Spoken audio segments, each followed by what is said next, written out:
Hi content creators. Today we have an exciting tutorial for all of you Photoshop enthusiasts out there. In this video, we'll be exploring a brand new technique using Photoshop AI to remove text from a photo. So, if you've ever found yourself in a situation where you need to eliminate unwanted text from an image, this tutorial is for you. Let's dive right in.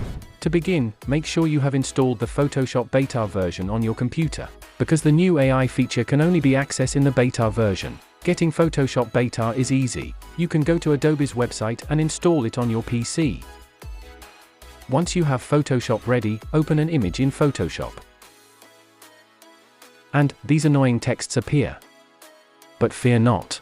We can use the selection tool to select the texts. A floating toolbar will pop up. So all we need to do is to click on the Generative Fill button. Leave the box blank. And click on Generate. And Photoshop AI will automatically analyze the pixels and generate new contents to match the image. It is more like an improved content-aware fill feature with more intelligence. If we want to add or replace the text with something else, we can type in the prompt in the box, and Photoshop AI will blend new contents in the image based on the prompt. There are 3 results for each generation. We may repeat the process until we are satisfied with the image. Though Photoshop AI has caused a great impact in editing photos with AI, there are sometimes errors occurring during editing. As Adobe is still improving the AI feature, and this is just the beta version of Photoshop, it's not strange that unstable occasion may happen. In this case, next we'd like to introduce another method of removing text from photos. Kindly use the way that suits you for your photo editing. HitPaw Photo Object Remover is a professional AI software. It can easily remove unwanted objects and person from photos in a blink.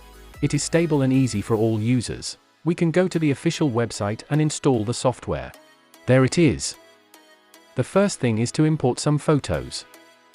The app supports batch processing, so we are able to add as many photos as we like. Next, we want to use the brush tool to paint over the text. Like this. You may use the rectangular selection box, depending on different cases. Furthermore, click on the preview button. The annoying text is successfully removed. Easy and fast. Lastly, we just need to export them all to local file and we can get clean images. Alright, this is how you can remove unwanted text from photos. We hope you found it informative. If you enjoyed this content and would like to see more, we would be really grateful if you could hit that subscribe button so that you won't miss out on our exciting updates. Until next time, keep exploring and see you soon.